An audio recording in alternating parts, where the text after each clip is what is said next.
Okay, let's get going. So, for the people new here, my name is Devi, and I work at a company called Hackages.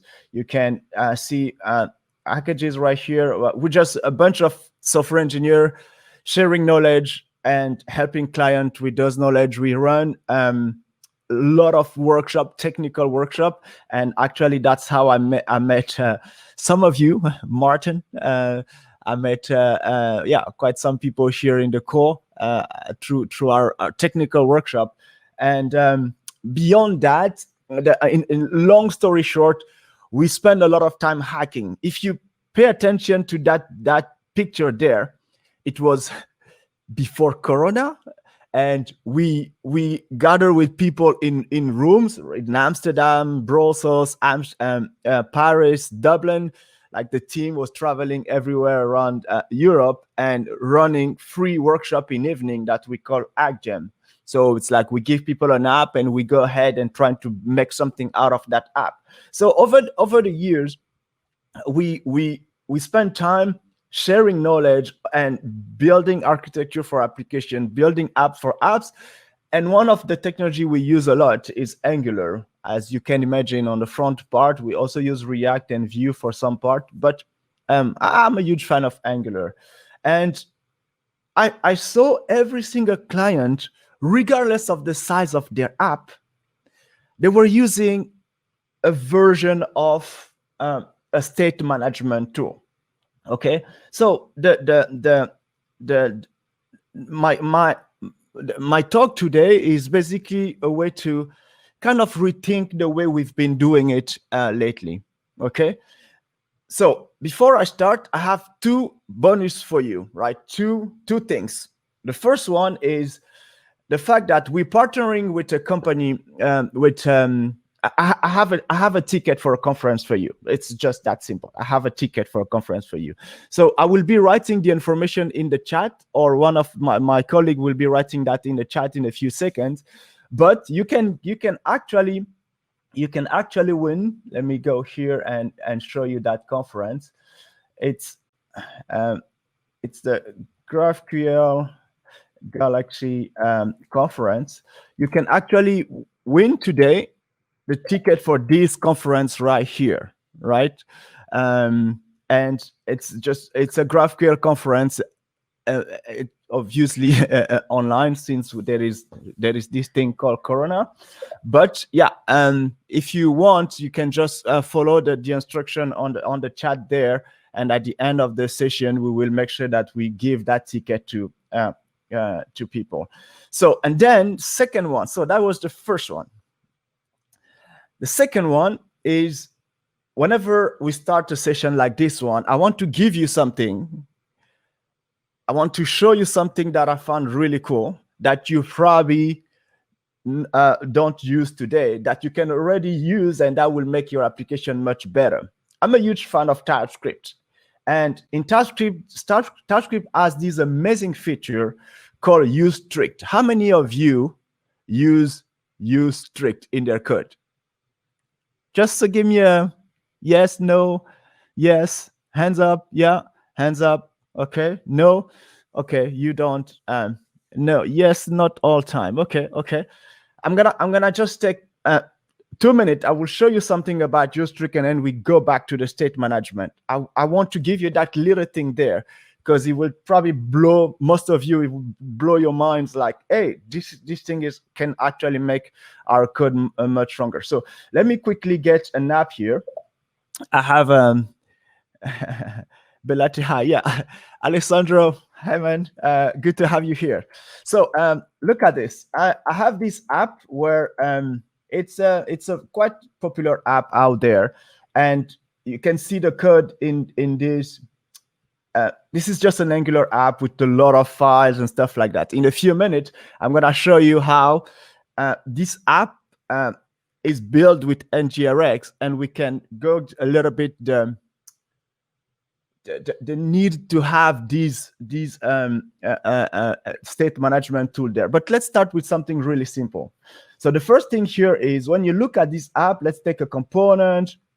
You look at the component, everything seems to be pretty good. But if I go inside my TS config, and then I enable here I'm just gonna use the strict, right, and just put it at true. Look what's going to happen.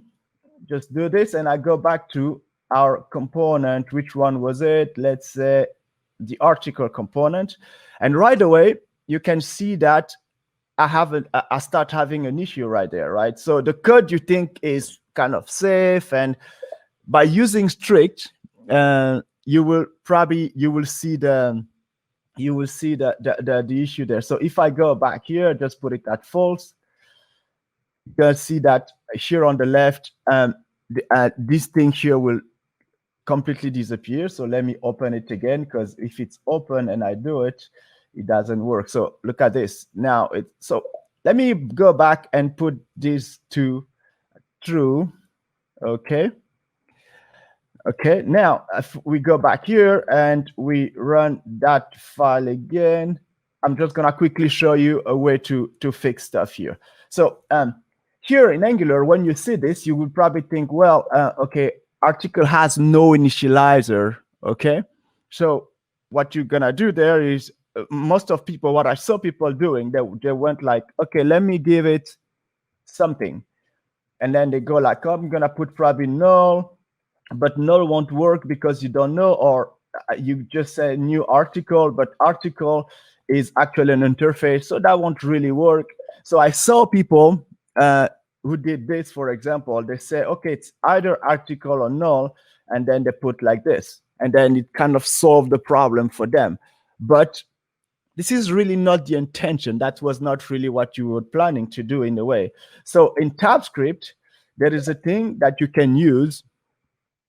There is a thing you can use here that just the exclamation mark there that will automatically kind of pass that message to the compiler, like, hey, that thing, I'm gonna initialize that later, right? But yeah, you can just apply that everywhere else, and like right here and here, right? So it's all gonna end. You're gonna see that the code that was working before start breaking, like this, for example, also an issue. So there are many other things, like here, there is no typing, so you can just go ahead and just do this, right? So this is my gift for you today. Use strict, and you're gonna learn how, you're gonna see how your Angular app can become much stronger by using it. Okay, I actually made a video. I made an entire video where I took this app and I went on and refactored that. So if you want to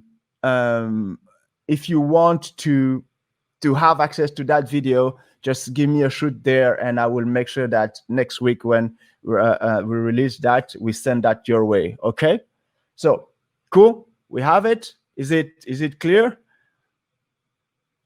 Yeah, okay, fantastic. So now let's go back to our problem there, state management.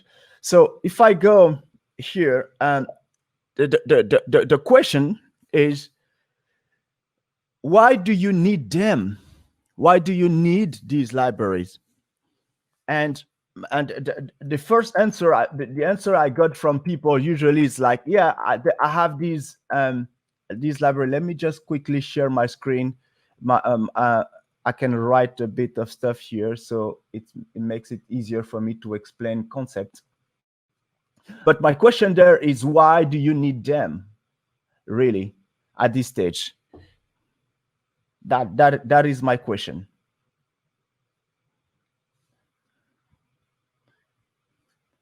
Just go ahead. Tell me the reason you're using state management in your app. That's all I want to know now. It's for the yeah, no, okay. To display the correct things to the user. Okay, state management for that. Okay. What else? What do we have?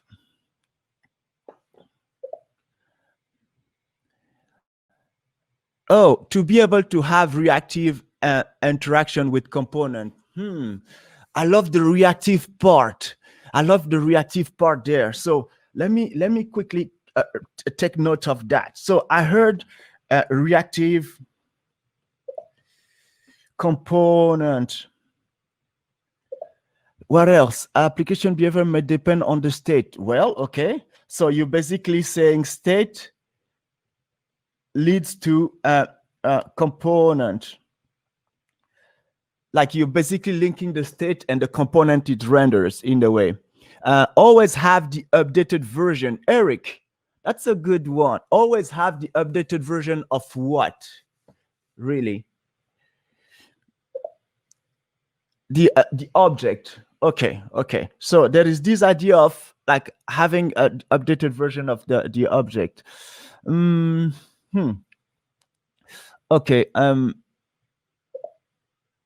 Yeah, we're talking in terms, Ashraf, the question there is state management. Like you have a complex app and there's so many states that are being used in the app. And then you're like, okay, let me actually use a tool, external library that will manage that, right? So there is a single point of truth. That one is good. That one is pretty good. Okay, to have a source of truth. Yeah, indeed. So if you, there is one point that I see there in the comment. It's listening to some action asynchronously. Do you need a state management for that?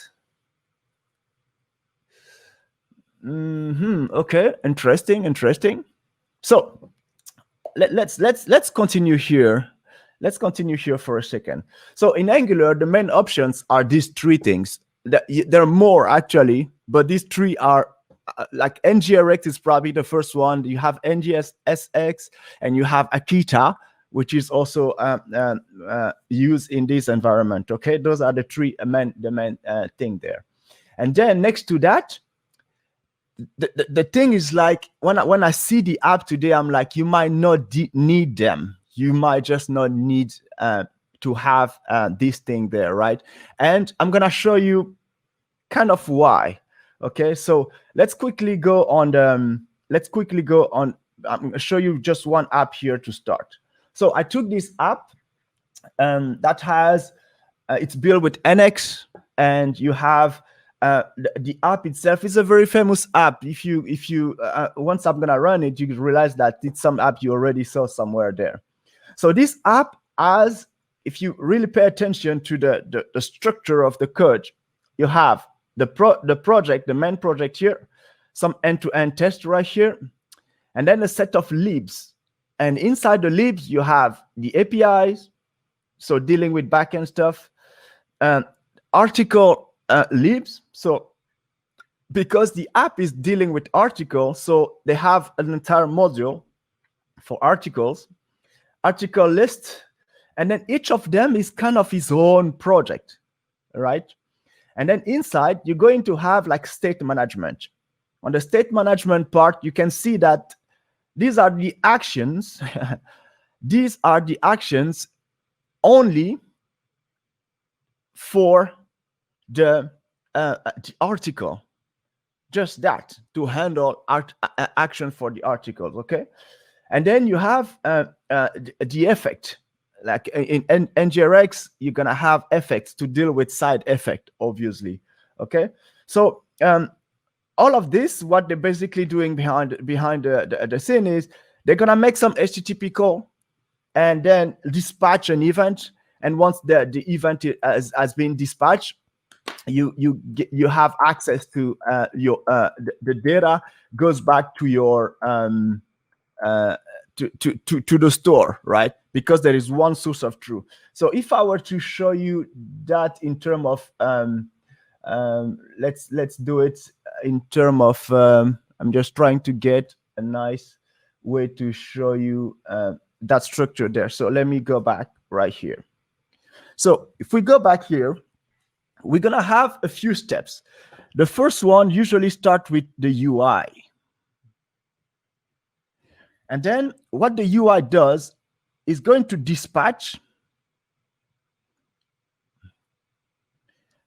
some action, right? And then here, obviously, you get a set of actions.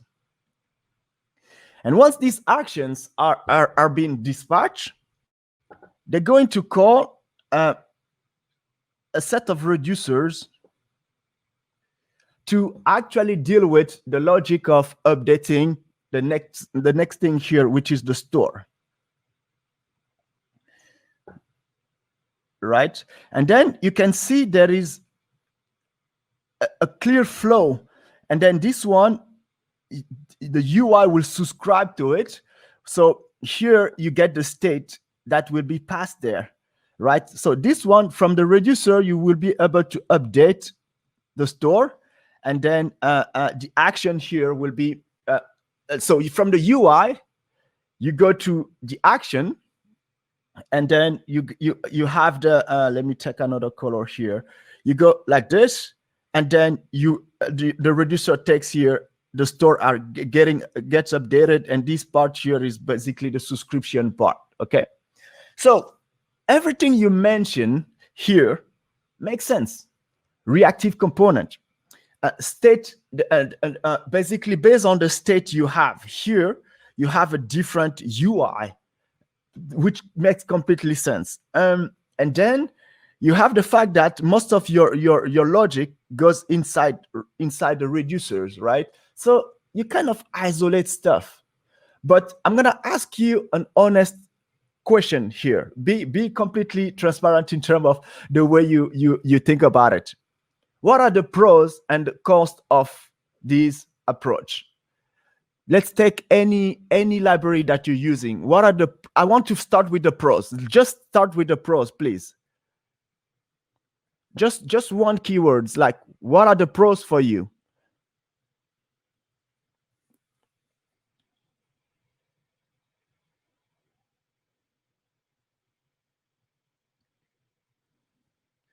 Okay, non-pattern for many devs. I like that. I like that one. I like that one.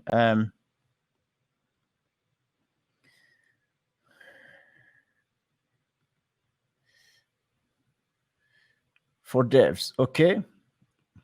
That is a good one. So it becomes like a standard. Okay. Okay, I like the, yeah, structured. It gives you kind of a structure, right? So you have like a structured pattern. So this is like, you can put it on the pattern part, right? What else? Testability of action and state. Okay. Testability.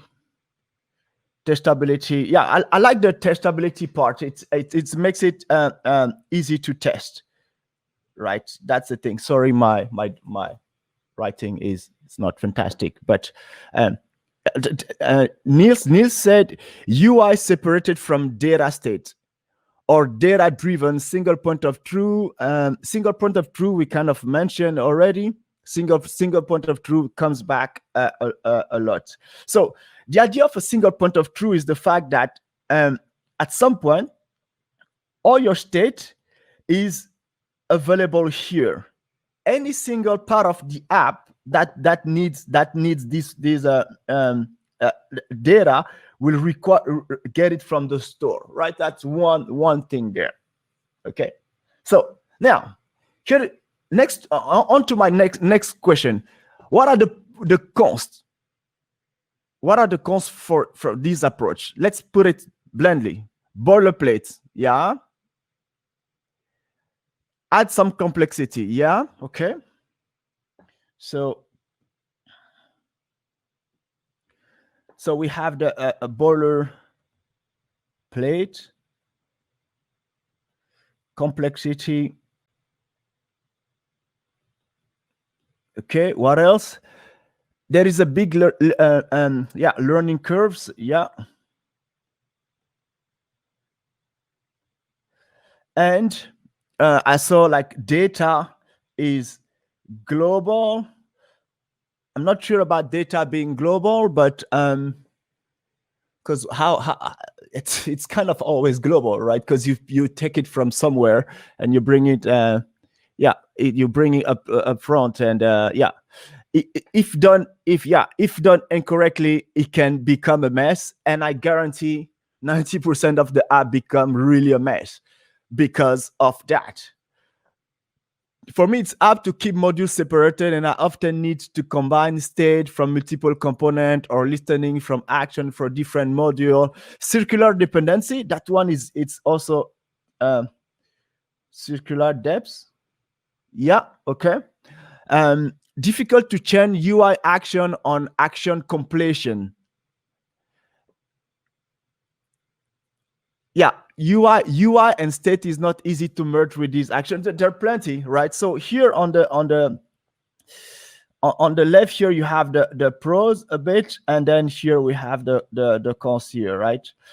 Okay, now here is my next question.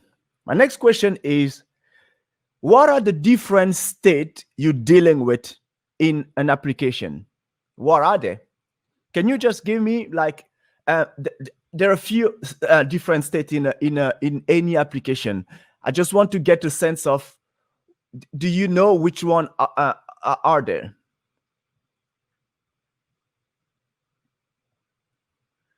Yeah, okay.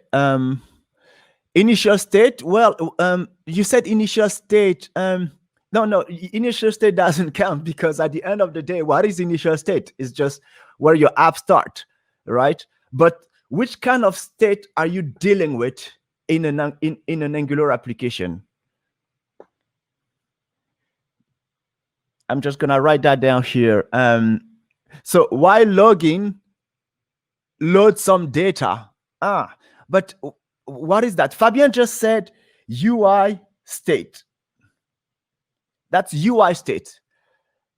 Yeah, okay. User information. Yeah, okay. User information. That is good. Yeah.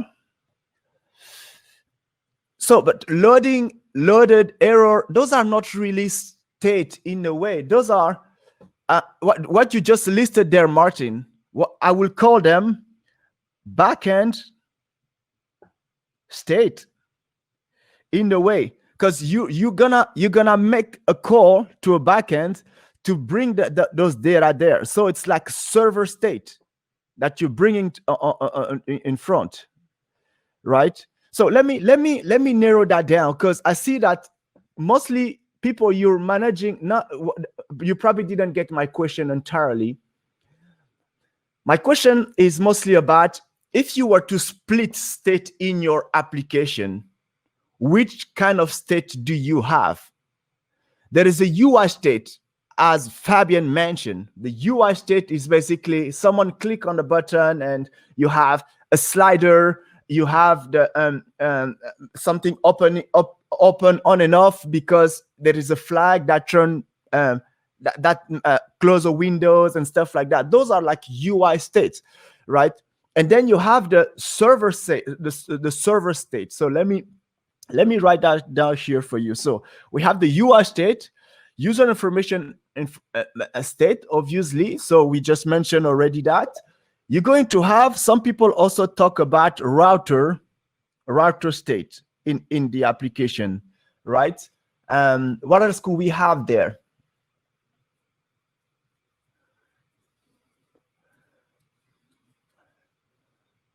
Yeah, the auth state. But here is one thing. When I look at this, when I look at all the environment state, that's also possible, right? So yeah, all of that. My question there is, which one of these, if you take this element, which one of these should go into your store? Actually, you also have component state, which means that things that are just local to a certain component. My question there is, which one of them should go into the store? Let's bring them at the store level. Okay, I see env. Rashid, you say env should go into the store. The backend state goes also to the store. Okay. Component state should go to the store. Wow. so no, wait a second. You guys are basically saying that everything should go to the store.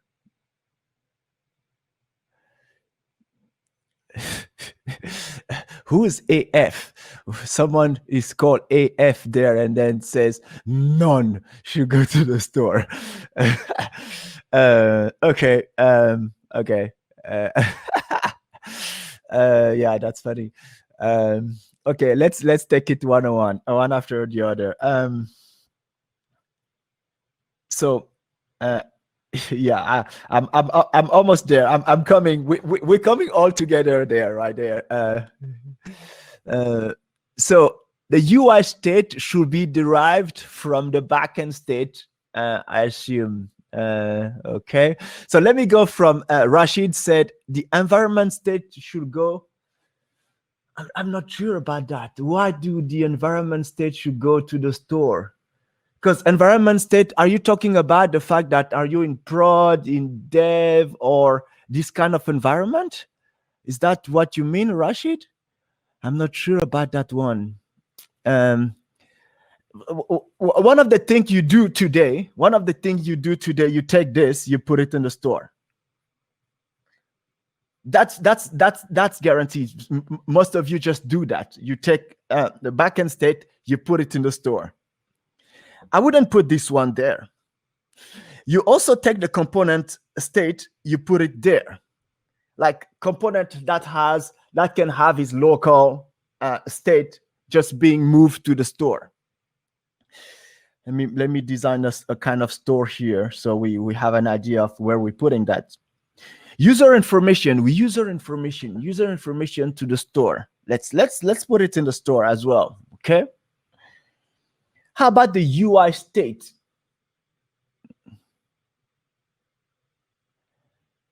The UI state can stay in the component.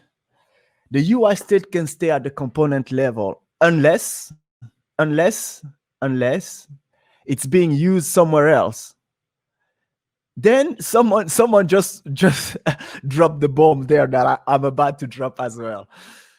Okay, let me continue here because we don't have much time because I think we only have 1 hour, but I would love to organize an entire workshop just on this stuff because it's so amazing when I see like even like experienced engineer in the room, we go with different options and we will want to put everything in the store.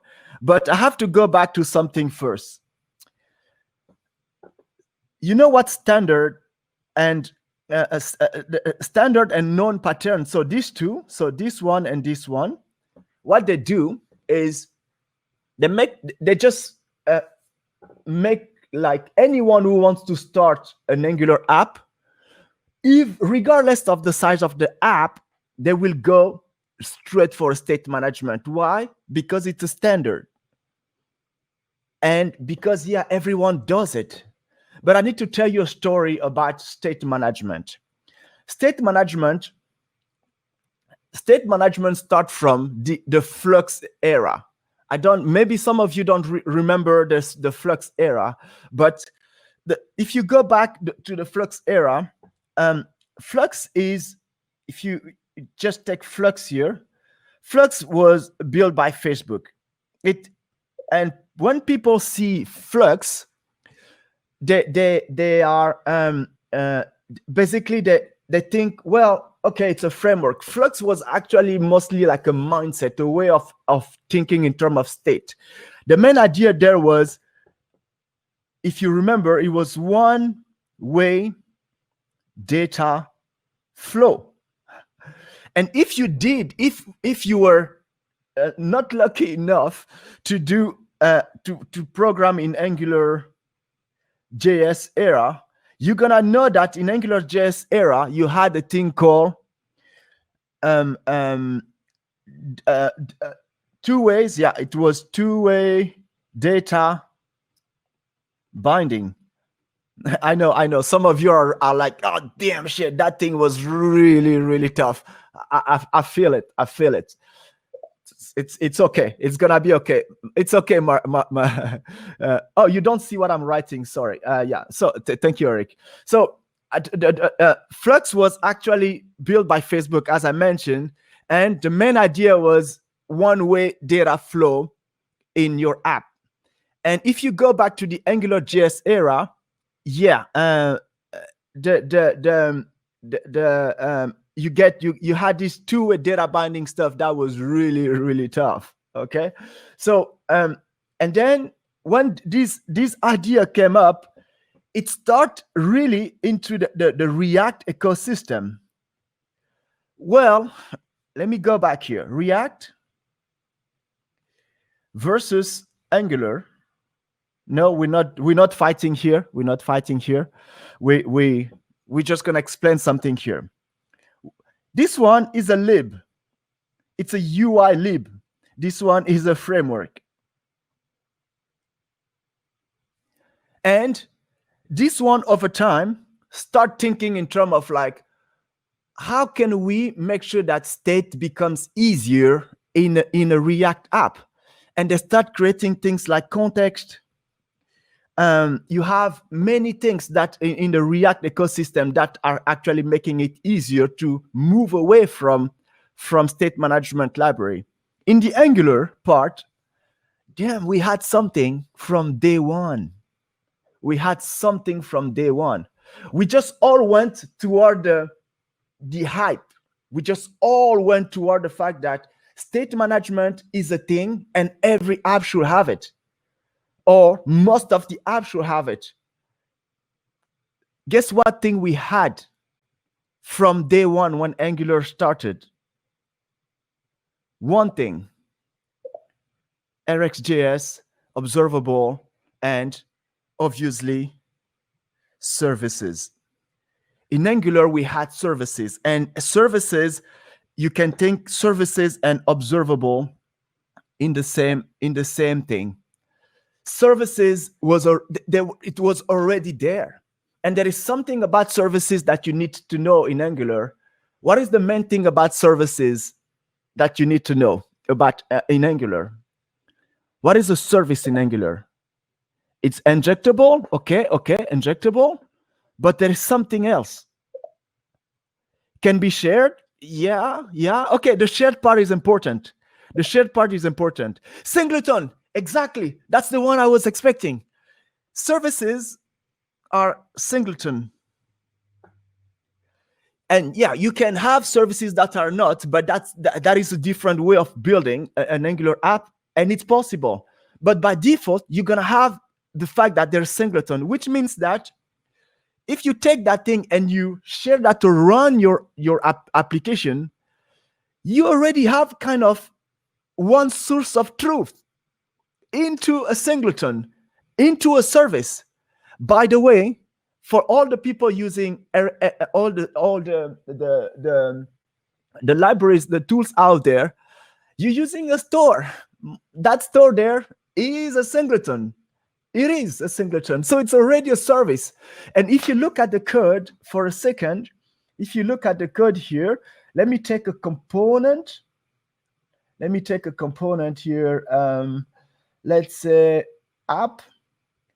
App takes as no, not this one. I'm gonna go into something that says private scope. Wait a second. I need to find a place where, yeah, the store, this one, that line here. If you look at that line right here, that it's just a service that you're putting right here. It is a service. So NgRx is kind of, it's giving you just that service that gives you one source of truth, right? So what I'm trying to get at is, we were probably doing it wrong. We followed something there that is really popular, and because it's popular, like there always one popular song each summer, one popular song new each summer, and people just sing along because you heard that so many times that at some point you cannot do without it. And it's convenient. You're not doing something wrong. It is really convenient. You have to admit that. But let's take another example of a project. This one, for example, it's a simple app. It's a really simple app. But right out of the gate, it start adding NgRx and all the things to basically work with. Let me get that here for you. Is it this one that has the NgRx? No, this one is already using just services, so that's not the one I wanted to show. Yeah, actually it's already using this one, so you pass the store here. So we had to, in an app like this one, we had to go wire up and the effect module with all the effects here just to handle HTTPs and stuff like that. We have the store module here that we configure to basically work with it. It's not bad. It's convenient. It makes it easier to think in terms of the code you writing and stuff like that. And if you're stuck, you just look at Google it, and someone has had the same issue, and you're safe. But you're probably making it more difficult for yourself. The main thing I see with people using NgRx, they're like, I feel like I spend more time writing NgRx code than actually dealing with the core issues of my app, right? Especially for smaller, really small apps where people say, but yeah, at the company, we're all using NgRx, so let's make sure that we use it all the way on every single app. So I want to probably go towards something else. We talk about the different states. We talk about the pros and cons. So I want to just think in terms of state management in Angular with only services and RxJS. Just that. And all of that will, just these two things, you're not going to learn a new way of thinking. You're not going to have to download another library out there. It's all already into that framework. Yes, that thing there is a framework. And it comes with the tools already to do the job. I'm a victim of that. As a trainer, as a lead engineer, I take people and then I train them on how to do it, because somehow it's required in the curriculum for people to buy that training. But we probably have to tell people like, look, this app, you can do it entirely with services and observable. So I'm going to show you an example of an app that does it. And I think you can actually learn from it. Or RxJS data, same thing there. So let's take this app here. You can actually, I'm going to share the link with you. I didn't build it. I have another example, but it was not fully ready there. So I'm just sharing that code with you. Not everything is written properly there, but at least you will get an idea of what that thing does. So the famous to-do app, right? So what do we have here? Let me close that. And we just gonna open this and make it available full time here. So we have an app, just a simple to do, and then a component. So we have the to do component and some HTML there. But let's look into the services. So you have that service. I don't know if you see my code really well. I'm just gonna make it bigger here and then close that one for the moment. I'm just gonna make this bigger. Yeah, hopefully you can see it. So this is just the service that makes HTTP call, that will deal with all the backend calls and stuff like that. Someone calls that effect. Well, okay, it's the part where you deal with effects. Okay, that's possible. But here we're just using a service HTTP and we're making the calls, right? And then if we go back to the dealing with the services itself, meaning our store. This year, you see, it's called To-Do Store. It's To-Do Store for a good reason, because you can actually build that store yourself. and you can build it using just this behavior subject. A behavior subject is actually an observable. So what you get there is a way where you can always have one source of truth, and then in that source of truth there, you can make, based on that, you can do so many things, and each time update that same source of truth, right? So if I go, I'm gonna just go back here, then show you this again. Let me show you that here. This is your store, and this store here is reactive. So I'm just gonna put that dollar at the end here. So the way you created that, you use like a behavior subject. So a behavior subject has a function next. That function there will receive some data, and whenever the data are pushed there, what happened there is the fact that a behavior subject is at the same time an observable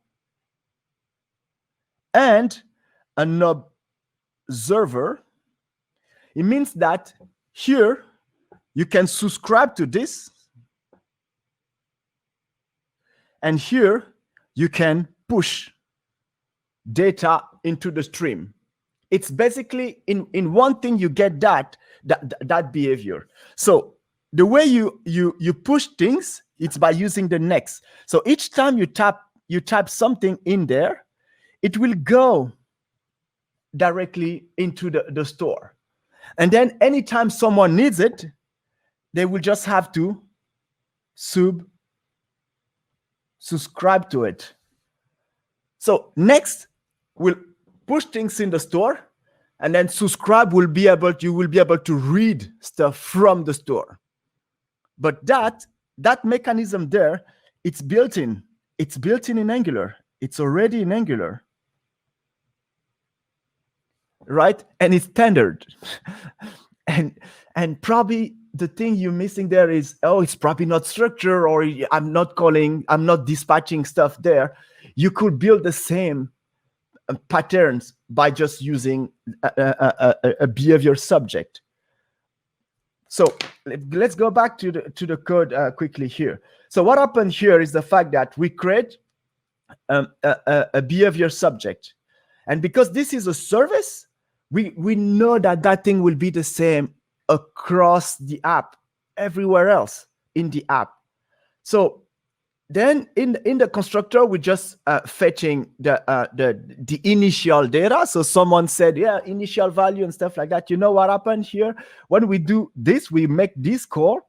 We're gonna take this value and then put it directly here. So the initial state goes directly to the store, right? Yeah, okay, I like that. When would you choose for building your own store when you will use a third party?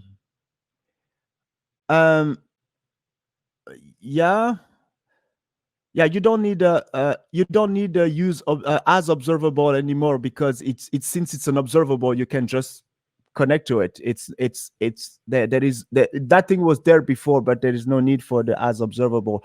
But Danny's question is, when would you choose? Somehow it's convenient, it's safe to just say use an external library. I completely agree there, but you're not building your own store in a way, because at the end of the day, what you're just, okay, in a way you're building your own store. I completely agree with you, but to expose the only observable as part of the, I'm just reading your question at the same time, but I tried to answer the Danny's question there. You're gonna need at some point to write these reducers. You're gonna need to write that in a way or another. So if you use NgRx, in a way you're also building your own store. In a way you're also building your own store, because what you get with the store is one place where everything will be included. But then the way you update that, it's your responsibility. it is your responsibility. But that is exactly what is happening here. You have one place, and then the way this thing is updated is your responsibility. Look at here. You want to put all the complete to-dos, so you just go, you take the to-dos here, which is this thing here, and then you basically filter that, and then you're gonna store it there as a completed to-do. Same thing here when you uncomplete. When someone asks for the to-dos, you just return the to-dos with get values, but at the end you're just returning that observable there, and people can subscribe to it. Whenever you want to add a new to-do, you just call next, and that's next, the next that I mentioned right here. But that next there is basically think in terms of your reducer. That's what they do. They're just going to say, okay, you do your logic, and then you call next to push it on the store, basically here.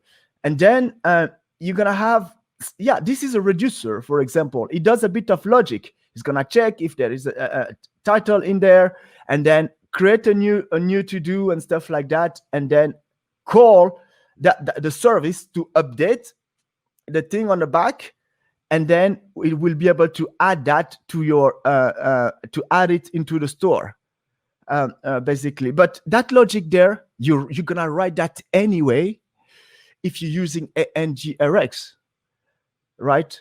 But then already here you're basically saying, you're not using that extra library.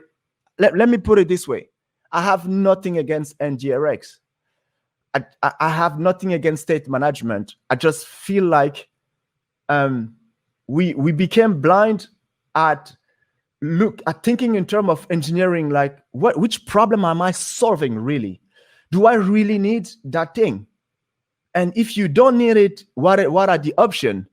And the option is use a service, and the service next to an observable will basically serve 80% of the cases, right? So I don't want to push further. I just want to make sure that you understand that my job, my role here is not to say stop using NgRx.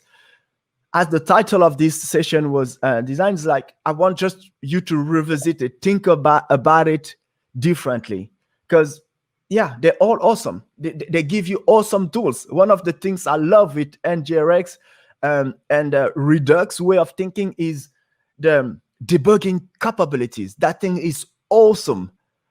But if you go back to the moment when the Flux thing started, Redux was a demo a guy did on stage, and that demo was so popular that people start building libraries around that.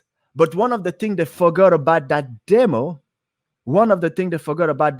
is the guy was showing how he was able to debug his state much better. He was showing tools to debug state in your app. And then it turned out like everyone just adopted, but forgetting like, oh, is it something that I really need? And the answer to me is not all the time. Okay. So questions.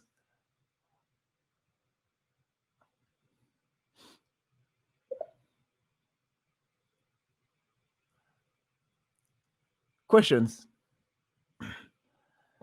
Yeah. Okay. We have a winner for the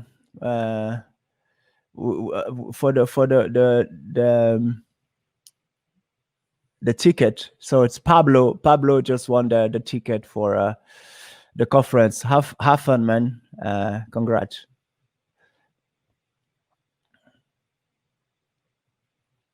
So the question there is, we love to know what's the best practice for which data to keep in the state, to answer the question you asked earlier. Yeah, okay, that's a good.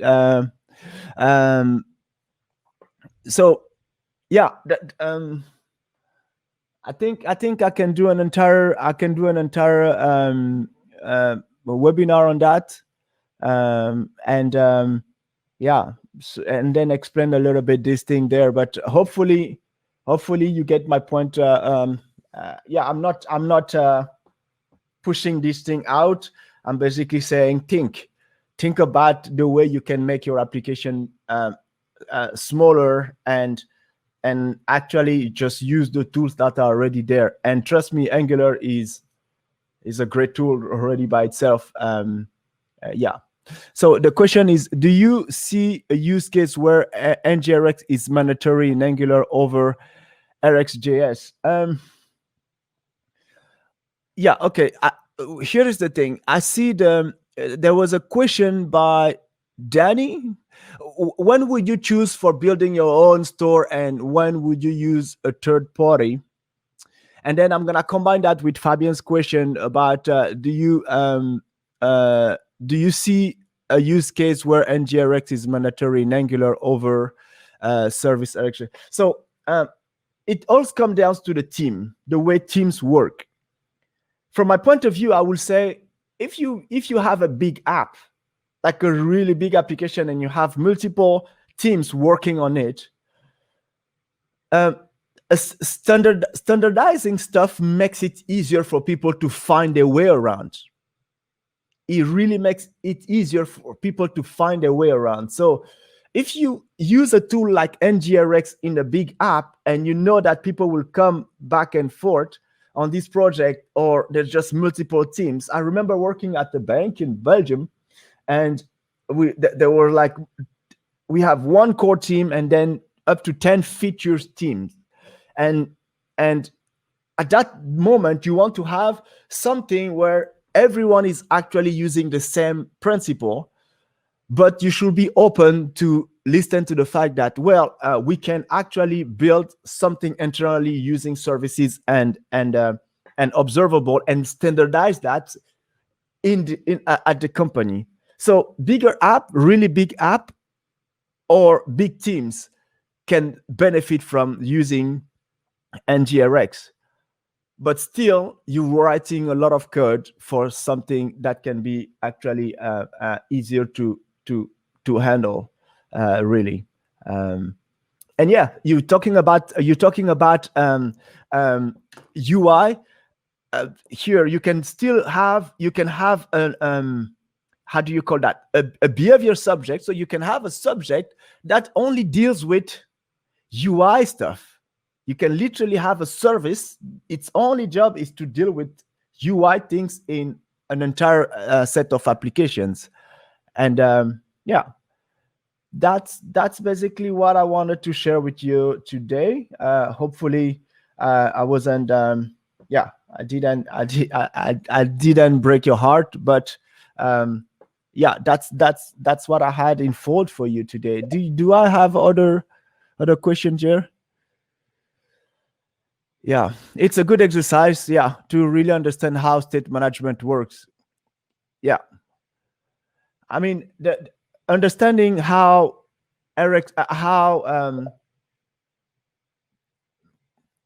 yeah, if you understand reactive programming, and the fact that you want your component to be reactive, Angular is already handling most of that for you.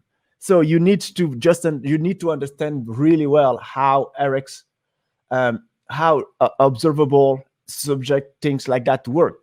Because at the end of the day, the code I just shown you right there, that code, I can replace that entirely with NgRx by keeping most of the logic that I have here below.